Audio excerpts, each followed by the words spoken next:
મારા મમ્મી છે આનંદીબેન, અને એમને ઘૂંટણની છેલ્લા 4-5 વર્ષથી તકલીફ હતી અને ઘણી બધી જગ્યાએ બતાવી.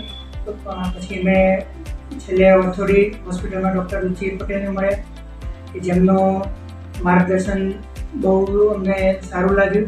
અને ડૉક્ટરનો જે કોન્ફિડન્સ છે એ કોન્ફિડન્સથી અમને કીધું કે ના, ખરેખર એમને બંને પગે સારું થઈ જશે.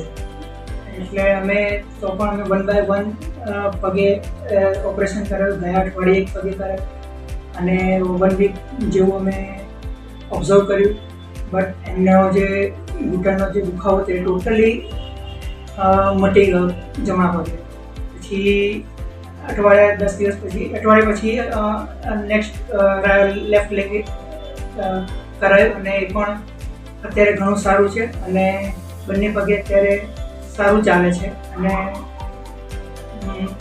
એમને દુખાવો પહેલાં કરતાં અત્યારે ઘણી રાહત છે. તો ડૉક્ટરનું જે માર્ગદર્શન હતું અને એમનું જે કોન્ફિડન્સ જે હતો અને ખરેખર વખાણવા લાયક છે. અને I would really recommend doctor Ruchi Patel for such complex surgery.